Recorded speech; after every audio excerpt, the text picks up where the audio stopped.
This conference will now be recorded. Where we have a high maintenance side that is generally 30 to 40 feet and a low maintenance side that's 5 to 15 feet. That varies greatly throughout the district, but it's just an example. Most of our projects at this point are working on the low maintenance side and trying to clear up some of those areas. This is just a photo of an example canal. As you can imagine, some of our operational challenges, we are trying to maintain some accessibility on our canals in case of emergency. When vegetation or encroachments are in the way, it not only poses a threat to block the canal should something fall, it also kind of impedes our access. So we're trying to open up as much as we can where we can. This is just an example of some previous storm damage. I believe all of these are ficus trees that fell towards the canal.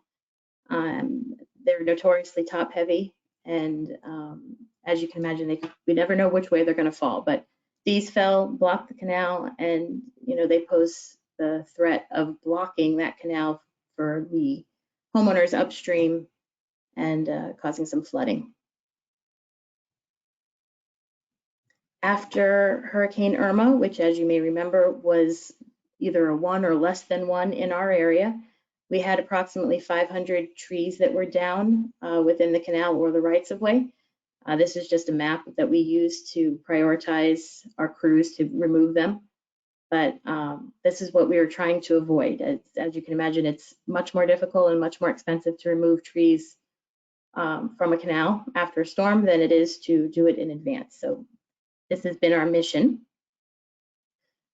Starting after Hurricane Francis, Jean, Wilma, our board made it a priority for us to start working on these canals. Then in late 2015, we refocused our efforts and conducted a comprehensive analysis of the whole canal system.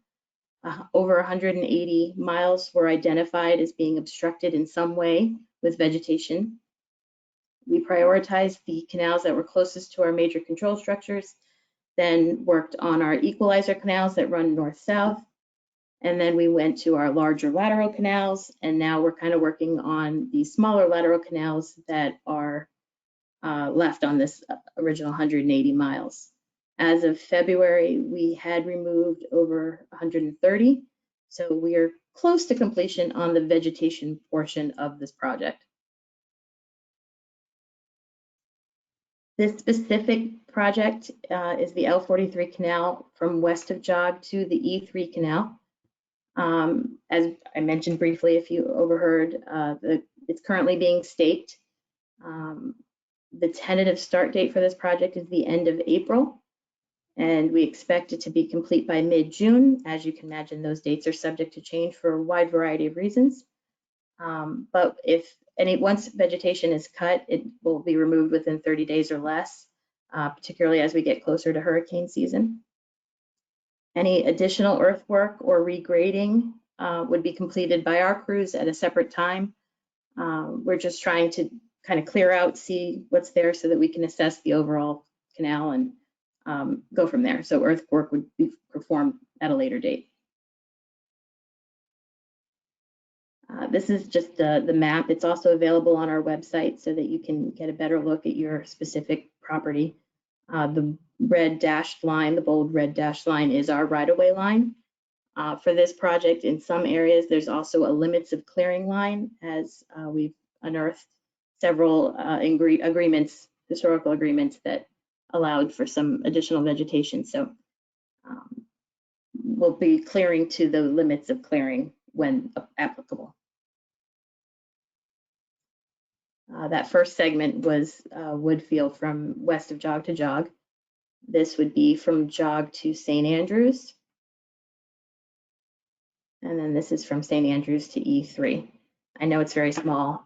We don't have to get too focused on that, but it is available on our website if you'd like to look closer at your particular lot. And then we also have some videos that were recorded in the field of these sections that we can look at if we need to. And then this is the contact information for Steve Sherman. He's the best contact. He can get in touch with all of us, and he'll be apprised of the status of the project, and any questions that you have, he can answer them for you. It's the best point of contact for Lakewood Drainage. And then that's the website address that has all the additional information. There's a video for the overall program, and then the maps, like I mentioned, and the letters are also on that canal or that website location. So now we can open it up to more specific questions if you have any. Yes, my name is Ron Lockhart. Can I ask a question? Sure. So I have two quick questions. One, our property has two very large clumps of pine trees that were apparently must have been planted long ago. They're high and very mature trees. They're definitely on your property or on your right of way. Will they come down? And then the second one is that there is a conduit between my property and my next door neighbor, a big concrete pipe that I guess drains into the canal. And that concrete pipe is broken. It's sort of shattered up in the front. Will that be replaced? Will they be ripping up our lawn to replace that pipe? Those were my questions. Okay. For your first question, most likely, if it is a slash pine and it does not pose a threat, we try to leave them just because it's a native tree that has withstood the test of time. But I believe behind your specific property, are you also at Les Jardins? No, I'm at Lakewood Oaks, Boca, what used to be called Boca Lake. Okay. Hello, this is, so you're just west of St. Andrews on the south side of the L-43, is that correct? Yes, that's correct. Okay. We can look once the stakes are in, but yes, the intent is to clear the trees from our right of way. If there are some native trees, we can leave them. We try to, but you know, if there's not a large area or if they pose a threat, then we will be removing them in this project. Once the stakes are in, we can kind of get a better idea of that. And then your second question was about the culvert pipe. The culvert is actually your association's, Yeah. so we would not be doing anything with the culvert, and we certainly will not be going into your yards. My apologies. Right up. Hey, Megan, if I may, you're right, it's the outfall for Glen Oaks or Boca Terra to L-43, and there is a permit number for it.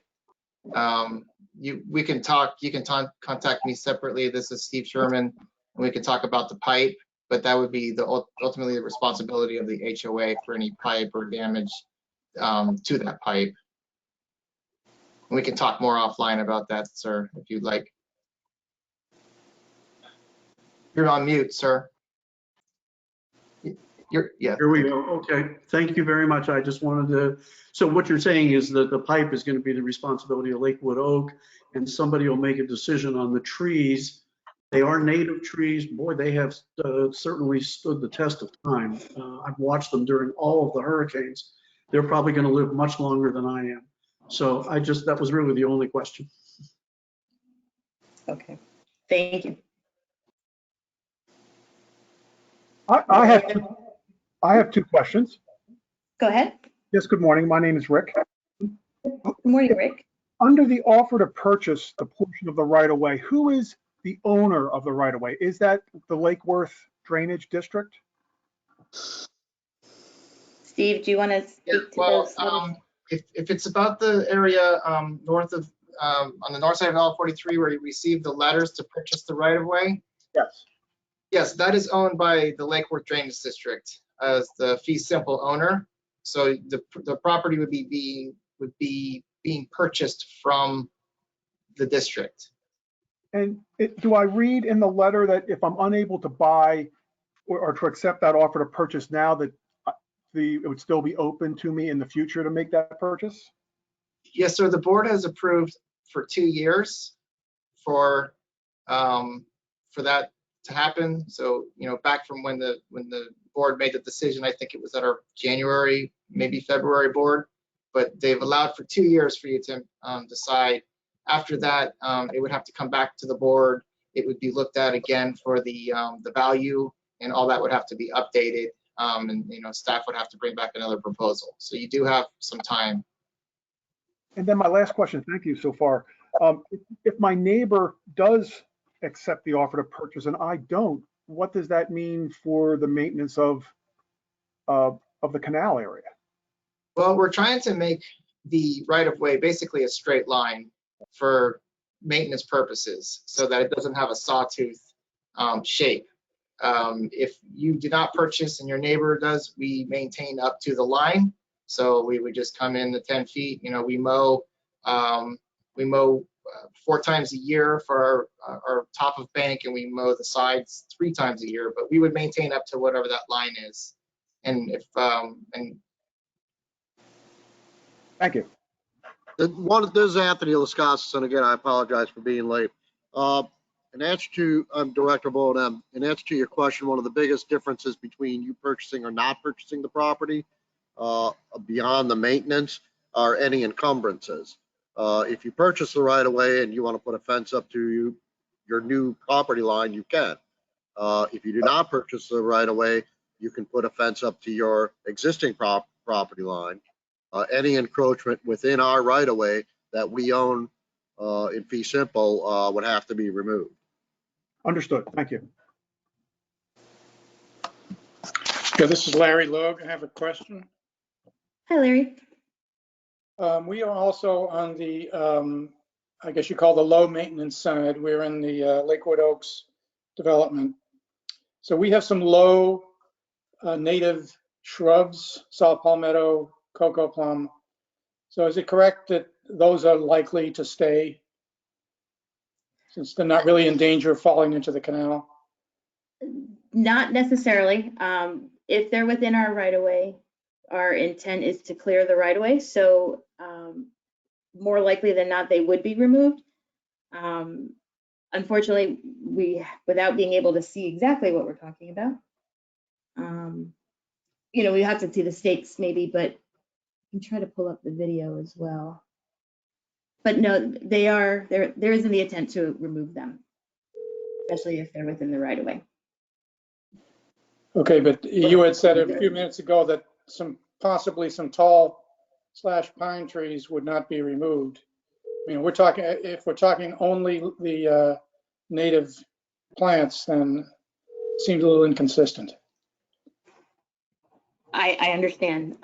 Yes, they have kind of deemed flash pines and live oaks where they can remain if they're not, making the right of way inaccessible, or if they're not too close to the slope, or if they're not unhealthy, then they have left some of them. But our intent is to clear the right of way.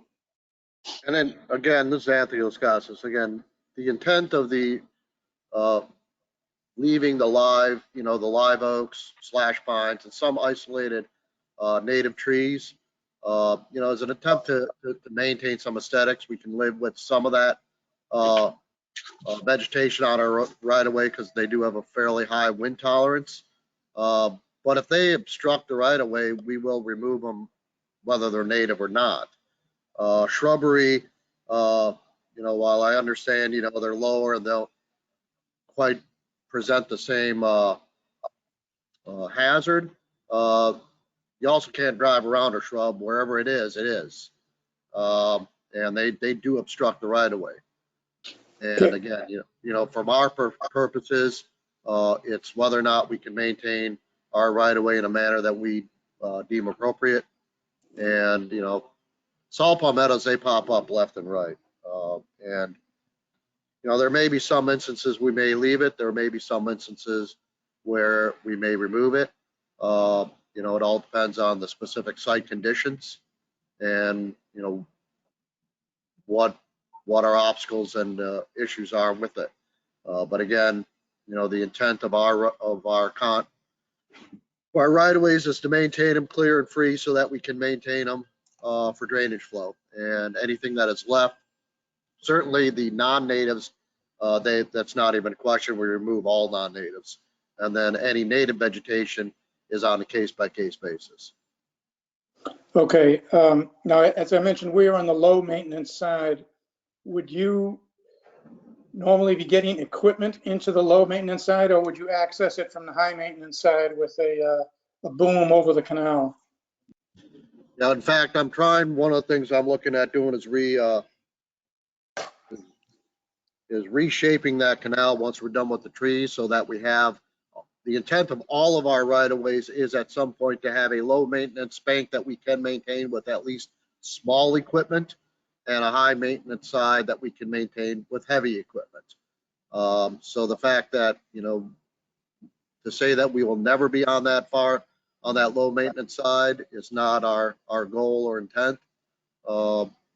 We would like to have a maintainable right of way so that we can maintain both banks, so that we don't have to, in the future, have to do, this kind of tree removal program, and so that we can maintain the low maintenance side in an economical manner, i.e. using small mower equipment should we find it necessary, or sometimes we do need to get on that other side. The other issue is to maintaining those right-of-ways is, as I came in, I guess there was a discussion regarding an outfall pipe, so that those kind of issues can be inspected and identified rather than lost in the vegetation and only discovered when they block or have failed entirely. Okay, thank you. This is Andy Robbins. I have a question. We entered into, I guess, an easement some years back that gave us, I want to say, an extra 10 feet in your right-of-way for some existing trees. And you alluded to that earlier. When you stake whatever you're going to be staking, will it take into account those areas that you referred to, or will you stake to the lot lines and deal with the encroaching areas in some other fashion? I can address those. There are some places where we made agreements. We entered into for vegetation only within, I think it was a 10-foot area. You probably have the agreement, or we could look it up. We will be honoring those agreements and not working, over them and clearing out what has been agreed upon. However, if there's been further encroachments than that 10 feet, or people have placed fences or gazebos or any type of structural thing that's not vegetation, those will have to be removed. But yes, as far as your agreement, we are taking those into account for our project. And you're probably aware we took on the maintenance obligation of that bank down to the canal as part of that arrangement, which is fine with us if it's going to continue that way. Right, and some of that's, I have to look at the agreement, but if that's what the agreement was for all the way down to the canal bank, then you would be responsible for those small trees that prop up the it's just grass, it's grass and weeds basically. Yeah, so we're going to take up to the 10 foot, but okay, if a little palm grew in there or something like that, we're going to remove that, and you won't have to remove that, but we're going to whatever the agreement allows for that area, we're going to address, and we'll go around that. Okay, well, thank you for having this meeting. That's really great to be informed. Hi, my name is Juan Carballo from Lake Jordan. Can you're talking about reconstruction, and can you share with us what your hope is in terms of reconstructing our bank, and what kind of maintenance then are you thinking about then continuously doing? Because I think you're obviously well aware of our bank and the shape it's in. So Yeah, basically what we're trying to do is restore the canal to its original section. That includes dredging and resloping those banks so that, they function per the original section. It includes backsloping the top of banks so that they drain into the community and the community drainage system as it was originally designed, and just restoring that condition. Over time, those banks have kind of rolled over a little bit, the top of banks, and that material has found its way along with organic silts into the bottom of the canal. So we'll be restoring that section. I won't pretend to say that when we first pull those organics out and place them on the bank to dry, that there's not going to be an odor issue initially. That certainly will occur for a week or so until it dries back out. But at the end of the day, the intent is that the canal functions per its original design and purpose, and that's what the resectioning is going to do. So let me be a little bit more specific. Okay, so when you draw a line for, your line in terms of the Lake Worth District line, how far out are you looking to rebuild that bank so that somebody essentially can almost walk out horizontally before you actually do the drop? As far as the specifics go, I'd have to pull the plans, and then once we have plans, we'll post them on site. That's not an issue. Where we're going to show the existing versus the proposed section. But generally, we want to try to get, and it's going to vary by canal, try to get 5 to 10 feet on the low maintenance side and 30 to 40 feet on the high maintenance side. That's our general design plan. Each site varies slightly based on, well, in this case, where we've given up portions of the right of way, that may have to be adjusted somewhat. But it's just specific to what it is. If I had my druthers, we would, we'd still have the other 10 feet, but that's what it is. So we have to work with what we have. The ultimate goal, though, more, if I have to sacrifice a little on those flat areas of maintenance, then that's what I have to do to maintain the canal section. That is the primary goal, is to maintain the design flow and the design section of the actual channel itself. But I don't have the plans in front of me right now as far as that specific details. We're still working on drawing up those plans. So when you have those details, are you planning another meeting like this, or is there a way at least for us to, review that with you, after you guys start working? Well, we can post it on our website, I guess, but we were not planning to have another meeting with respect to that. We're not going to fundamentally realign the canal or make any fundamental changes to it. It's basically just restored to its design section, which is a standard maintenance operation. Well, we're trying to understand on our end what that really means, because we do have parts where there basically is, it appears to be no real horizontal area for your side of the property. It's just stripped down. Would you then be open to a meeting from an HOA point of view? Yeah, we can look at that. We definitely can consider that. We're not trying to do anything in the dark or trying to,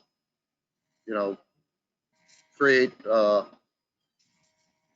uncertainty, so to speak. So, our goal is to make sure that everyone understands what we're doing and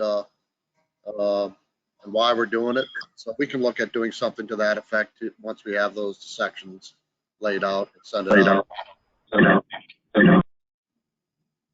right. Sounds good. Yeah. Good morning, Anthony. Can I speak? Sure.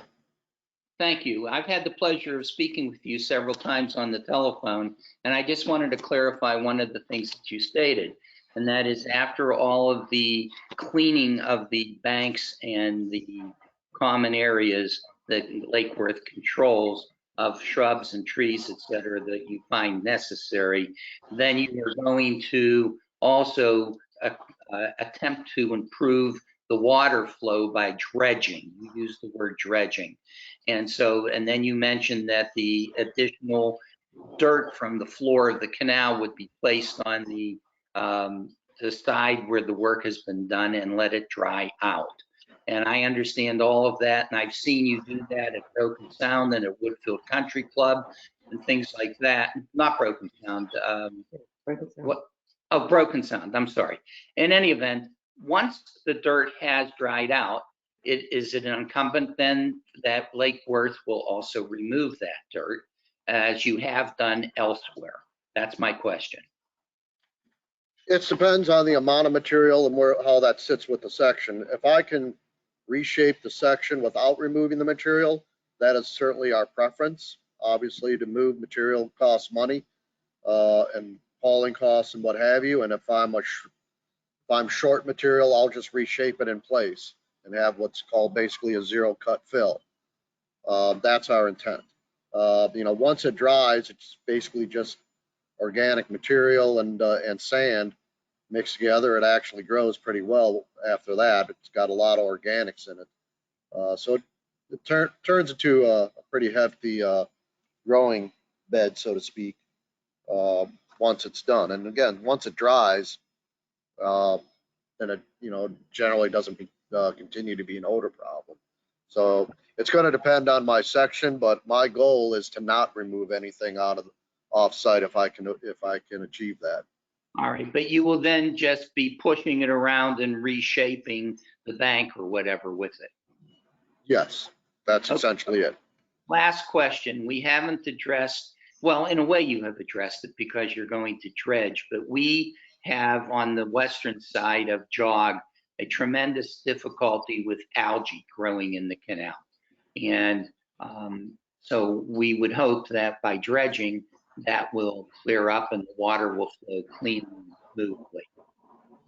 Yeah, I mean, the idea is that, and again, I can't guarantee that the algae will stop growing in the canal. But algae does grow.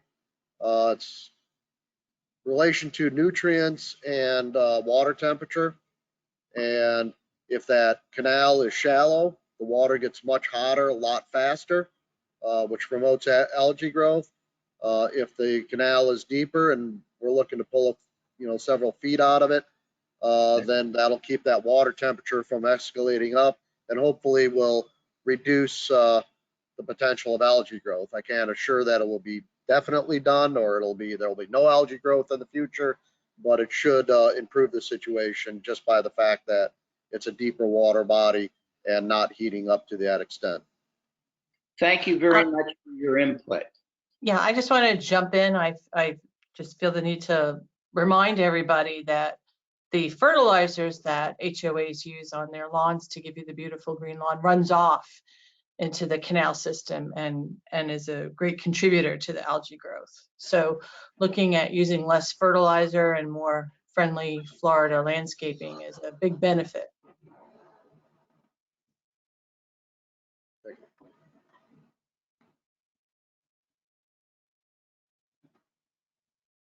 Hi, my name is Michelle. I live in the Lakewood Oaks development. Can I ask a question? Sure. So at what point, and perhaps I missed at the beginning, I'm just trying to determine, I believe we have not planted any plantings in your east area, but to be on the certain side, I was hoping to see, I think you said that you would be staking, and at what point would you be doing that on our side so that we would be able to know whether or not we have something that we need to move, or if it will be affected?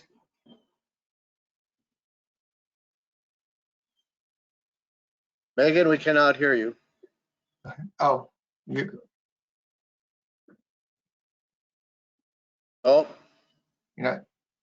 okay. Well, basically, this is Steve. I'm just having some technical difficulties. So once we put the stakes in the ground, that basically demarks the right of way, which, and that's the line we clear up to. So everything that's outside of those stakes will be, subject to removal. Did that answer your question? Do you know at what point that will be done? Has that been Oh, done? I'm sorry. Yes. It should be within the next few days, beginning this week, maybe into next week. I need to double check with Megan on the schedule, but it should be very soon. Megan seems to be, I think she's trying to log back in. How are you working now, Megan? Can we hear you? Can you hear me? I can hear you now. Okay. The question Okay. is about the All right. staking. The question is about the staking schedule for this canal. I was saying it's going on this week into next. Is that correct? Yes, we issued a work order, I believe last week to an outside company to start their staking. They can start any minute now. If they're not currently out there, they will be out there in the next week or so. And again, I'm just to clarify, what is the intent to be able to have a vehicle drive on the low maintenance side, or is it just lawnmowers? Actually, our lawnmowers are bigger than our vehicles, so we need. We're trying to just assess what we have. As you've seen, we have large right-of-ways, we have narrow right-of-ways, so we need to kind of clear them out, assess the situation. Like Tony mentioned, we'll address the earthwork, build what we can so that we can make it maintainable in the future. So it all varies, particularly on this stretch of canal. There's a bunch of different scenarios. So once we see the stakes and we get the vegetation out of the way, then we can determine how we can maintain it going forward, whether it's with a vehicle or a tractor. We'll go from there. And when I refer to the at 5-10 feet low maintenance, our goal is to be able to get at least a gator or other small equipment on it. In order to get a full-size mower, as Megan mentioned, that are bigger than our pickup trucks, that takes a full 35 foot. So we are looking to put some smaller equipment on the low maintenance side. Okay, and part of the reason why I ask is that we have a number of pine trees that have been there that seem to me to be native, but they definitely are kind of on the downward sloping side, if not right along the edge of that. And wondering if those would need to come out. However, I know that a couple of neighbors further east of me have a lot of erosion, whereas I don't seem that I do. And I would think that perhaps the existence of those pine trees would be the reason why I don't have the erosion. So, I was just wondering, like you talked about, you're going to be building up the slope again. If part of the reason why I don't have erosion is because of those trees, it seems counterintuitive to remove them, but I understand why you would need to, I guess. So how would Right. When we trim the trees, we don't remove the roots or root system or the stumps. So they'll stump grind if they have a flat surface. If it's on the slope, they'll cut it flush to the ground. But they leave the root system in to kind of help store up that bank a little bit more. So it wouldn't create additional erosion. It's the first step in preventing your neighbor's erosion. So we're working on getting it all evened out. I want to add too about the slash pines. You've heard we in some instances we do try to save them. There has been some instances where there's been I think it's called the bark beetle. It infests pine trees, and there'll be little tiny holes in the bark. If we find that in the trees, we do take them down because they are, it's not imminent, but they are slowly dying. And, that might be the determining factor as well, aside from, where it is or if it's leaning, we do invasive, exotic, and hazardous trees. So sometimes native trees fall into that hazardous category. And if we recognize a sick, if you will, tree, which its symptoms for the pine are those little holes, we have to take it out. Understood. Thank you. Just so to clarify, when I talk about, reshaping the bank, again, I'm just trying to restore it to its original design, which was constructed and along with the rest of the development at the time, it would have been shaped to its original design. So we're not trying to rebuild the canal into a different configuration. We just want to try to get it back to its original design section. There are some areas, and I've looked at the existing and been working on what the final layout's going to look like as far as the material goes. There are some areas, I want to say they're closer to the very east end of, or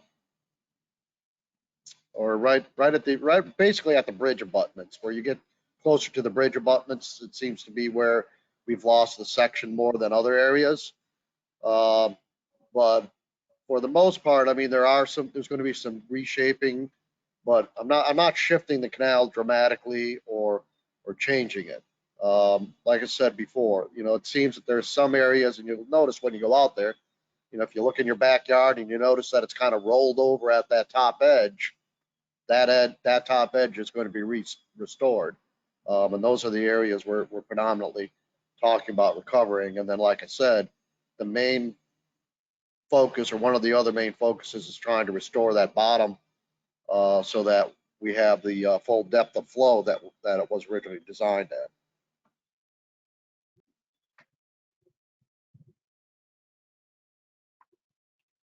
What was the original depth?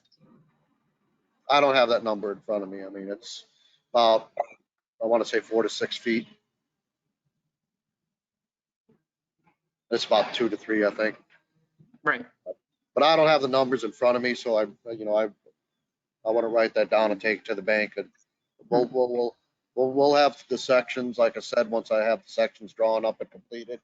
We can reach out in some form to let everyone know where they are and get any comments or send it to the HOA, and they can possibly distribute it. But we'll look at what's best to get that information out.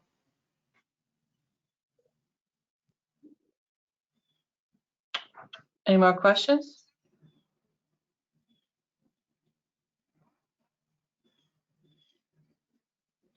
No? Okay. If there's no more Actually, questions. I'm sorry, I was Okay. running. Still, I Nope, just came go back. right ahead, go right ahead. Right ahead. Tony, this will be a very fast question. I'm just curious. It's not a criticism or anything else. I'm just, because I've watched you do all your work around the area. We have a lot of wildlife back here.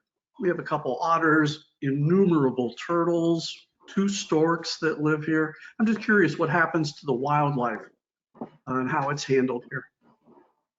Yeah, for the most part, I mean, the otters move pretty easy. They'll go from point to point, as well as a stork. If there's any nesting birds, then that's a different matter. If we won't disturb an actual active nest. But other than that, I mean, you're looking at predominantly an urban setting. There are some animals that will inhabit that. One of the things we do, and this goes back to kind of our push to try to save a couple of the native trees. Once it's not so bad in this neighborhood, but there is in some neighborhoods it's extreme, where the amount of exotic plants have moved in, and removing all those exotics actually encourages native habitat. Kind of encourages the native animals and birds to return to the area. So they'll, again, if it's not an active nest, it's generally, they just put another word and they just kind of move out of the way, and then once the habitat, we're out of there, and if there's habitat for them to exist in, then they'll exist in it. We generally don't see a big problem with it, but certainly removing, I've not seen an adverse impact in what we do. It only, other than the temporary displacement, it actually seems to help in several situations where I've had people commenting that they've seen snail kites showing up where they've never seen them before, and some other animals. And that's because we pull all that exotic vegetation out. It opens up the canal, to something that, that these animals prefer to live in. Now the iguanas, I can't help you on the iguanas. we remove all the exotics. No, Which, you can keep the iguanas and the raccoons. Those are yours. We can unfortunately, take those. unfortunately, iguanas are exotic and they live in exotic plants and eat exotic food, namely exotic fruit trees, etc. And a lot of the ornamentals, are plants that iguanas live in. But native animals don't live in exotic plants. They live in native plants. Thank you very much. And by the way, I'm sure that all of us feel very grateful that you're maintaining this canal. Make sure that we don't flood or have some sort of disaster during all of this climate change that we're going through, or some disaster. So thank you very much for even taking care of all of this. That's why we're here. Okay, I'll just remind everybody that we recorded this and it'll be available on the website, which is lwdd.net. And it's in the section called In Your Neighborhood, which is where you can find your project along with maps and your correspondence. You can also always call Steve Sherman or the district in general, and we'll be happy to get you any information that you need. Other than that, if there's no other questions, I will stop the recording and thank you all for attending. Rosemary, a question just came in on chat. Okay. Since we have a huge rubber tree and an equally large areca palm on the edge of the canal, will LWDD be removing them? As long as they are in the right of way, we will absolutely be removing them. Those are two of our worst offenders on our right of way. So yes, if they're within our right of way, we fully intend to remove them both.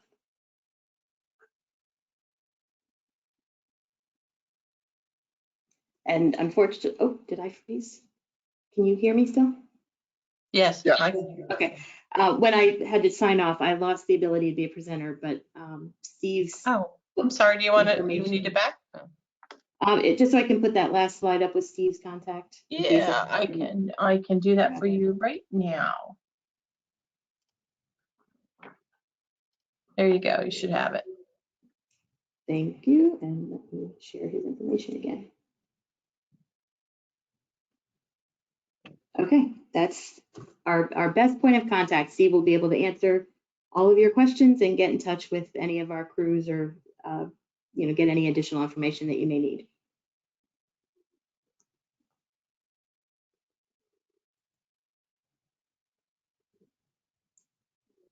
Okay, well, if no one else has any questions, I guess we will call it a day.